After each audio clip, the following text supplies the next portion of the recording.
नमस्कार। स्वागत करती हूँ क्राइम की इस तीसरा एपिसोड पर। अगर आप वीडियो को लाइक नहीं किए हैं तो वीडियो को लाइक कर दीजिए और चैनल पर नए आए हैं तो चैनल को भी सब्सक्राइब करके बेल का बटन को दबा दीजिए ताकि हम रोज अपना क्राइम एपिसोड का अगला भाग रोज 6:30 बजे अपलोड करते हैं, उसका नोटिफिकेशन सबसे पहले आपके पास पहुँचे।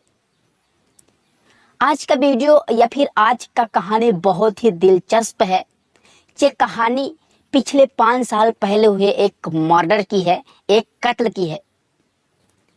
जुर्म की काली दुनिया से न जाने कत्ल के कितने ही मामले हर साल सामने आते हैं, मगर कुछ मामले ऐसे भी होते हैं जो मर्डर मिस्ट्री बन जाते हैं और ऐसे ही मामला का तह तक पहुंचना पुलिस के लिए एक चुनौती बन जाता है।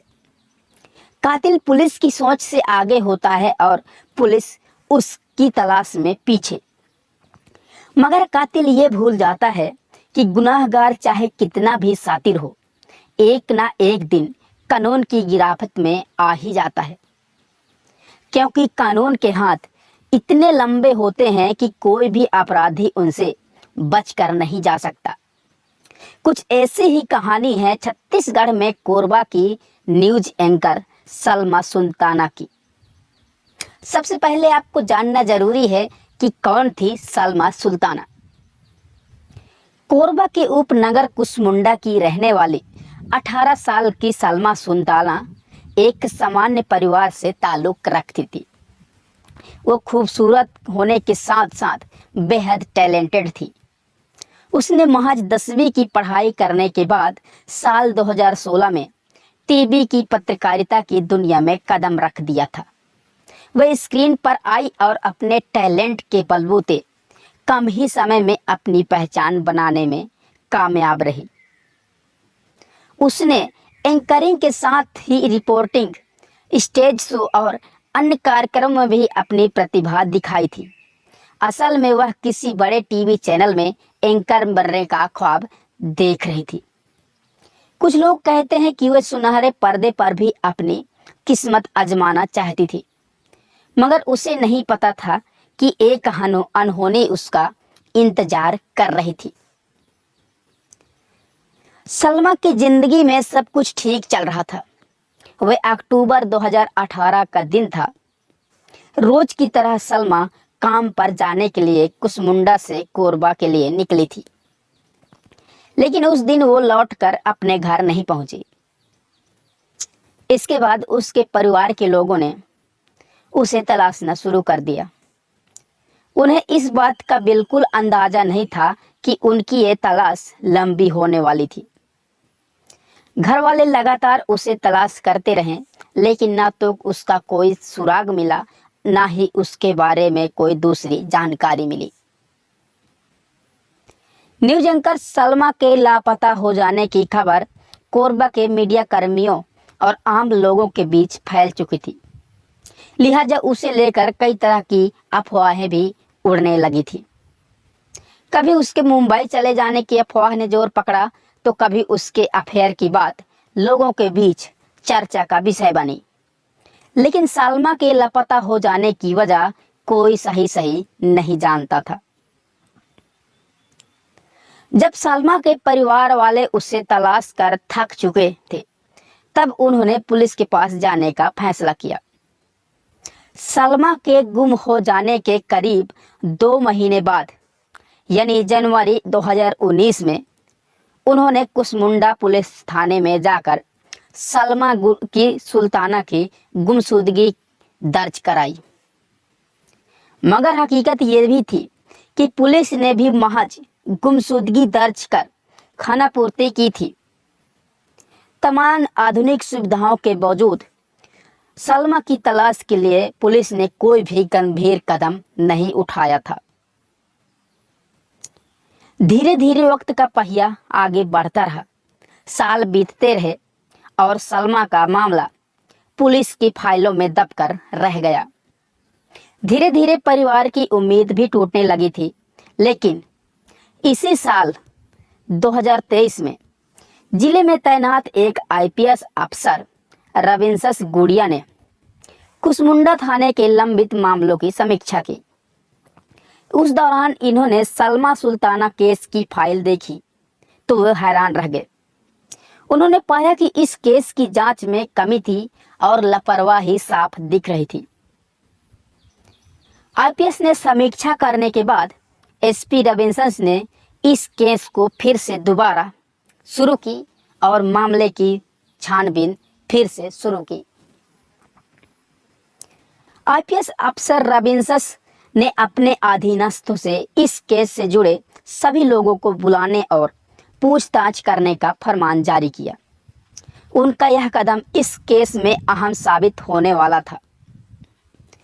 दरअसल जब पुलिस ने एक एक कर सलमा के मामले से जुड़े तमाम लोगों से पूछताछ की तो कई तथ्यों का खुलासा हुआ, जिनमें से एक अहम जानकारी थी सलमा के कत्ल की।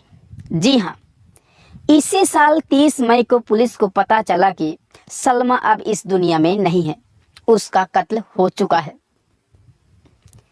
पुलिस ने अपनी तफ्तीश में ये बात मालूम हो चुकी थी कि सलमा का कत्ल हो चुका है। अब पुलिस को तलाश थी उसकी लाश की। लिहाजा जैसे जैसे पुलिस ने मामले को कुरेदना शुरू किया तो पता चला कि कत्ल के बाद कातिल ने सलमा की लाश को कोरबा दर्री मार्ग पर हसदेव बाई तट नहर किनारे जमीन पर दफना दिया था। ये जानकारी मिलने के बाद पुलिस ने जेसीबी मशीन से एक जगह मिट्टी हटाकर लाश को तलाशने की कोशिश की थी, लेकिन पुलिस के हाथ खाली थे। इसकी सबसे बड़ी वजह यह थी कि जहां लाश दफनाने की बात सामने आई थी, 5 साल बाद वहां अब भौगोलिक हालत बदल चुकी थी। वहां एक बड़े हिस्से में 4 लेन सड़क बन चुकी थी। जांच में जुटे पुलिस अधिकारी ये समझ चुके थे कि सलमा की लाश को इस तरह से तलाश नहीं किया जा सकता और जब तक लाश बरामद नहीं होगी तब तक शक की बिन निगाह पर किसी को गिरफ्तार करना भी मुश्किल था। अगर पुलिस को किसी को गिरफ्तार भी कर ले तो अदालत में उस पर आरोप सिद्ध करना नामुमकिन था। लिहाजा जानकारों ने पुलिस को 3D स्कैनर यानी थर्मल रडार के जरिए सर्च ऑपरेशन को आगे बढ़ाने का फैसला किया। इसके लिए राजधानी रायपुर से विशेषज्ञों की एक टीम 3D स्कैनर के साथ कोरबा पहुंची और वहां शुरू हुआ स्कैनिंग का काम। इसकी निगरानी एसपी रॉबिन्सन खुद कर रहे थे। पुलिस ने हर संभव जगह पर स्कैनिंग करवाई। ये स्कैनिंग क्या होती है, थर्मल रीडिंग क्या होता है, ये चीज भी आपको जानना बेहद जरूरी है। ये एक ऐसा आधुनिक मशीन है जिसका इस्तेमाल भूमिगत खनिज पदार्थों को पहचान और जमीन के भीतर दबी ठोस वस्तुओं से तलाश के लेकर निर्माण कार्य की माप लेने तक किया जाता है। 3D स्क्रीनिंग कई तरह से की जाती है।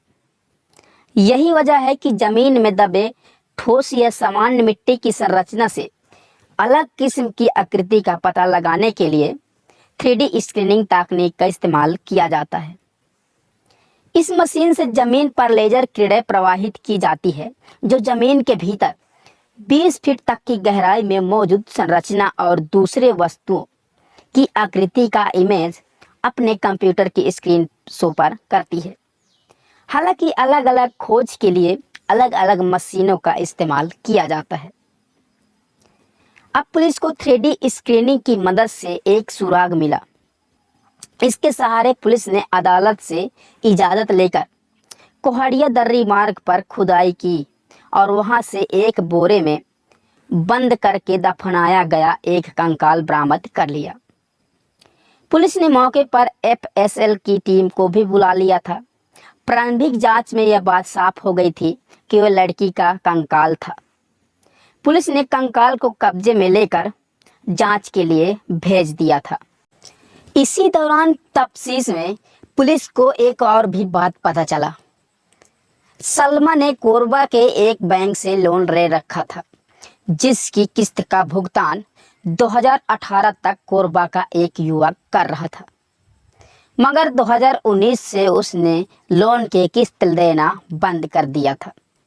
जब सलमा ने किस्त जमा करने के लिए उससे कहा था तो वो सलमा के साथ अभद्र व्यवहार करता था, उसे धमकी भी दिया करता था। पुलिस के लिए जानकारी अहम थी, लेकिन वो युवक कौन था, ये सवाल पुलिस के सामने खड़ा था। कंकाल बरामद हो जाने के बाद पुलिस ने तफ्तीश का दायरा बढ़ा दिया।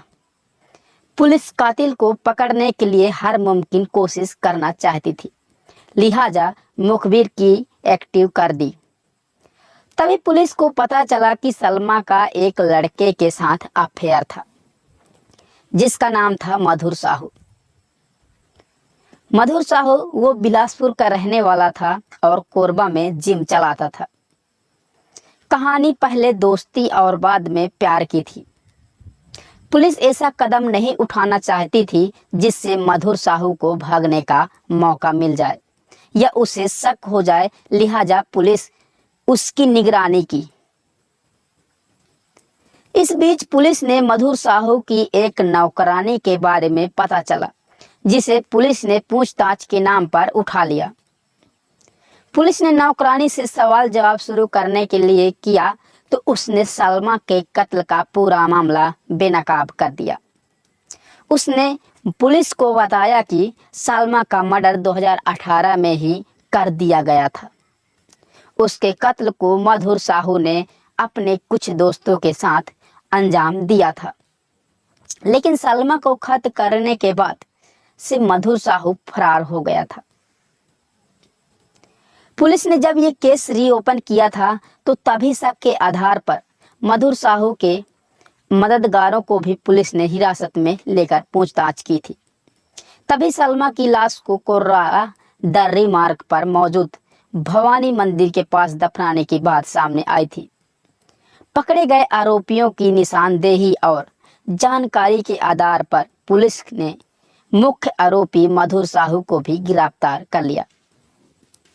तो आपने सुना कि किस तरह से प्यार मोहब्बत के चक्कर में एक हंसती खेलती और अपने भावी भविष्य की जिंदगी को संवारने के लिए कई तरह के सपने देखने वाली सलमा सुल्ताना आखिर अपने ही प्रेमी के हाथों मौत हो गया।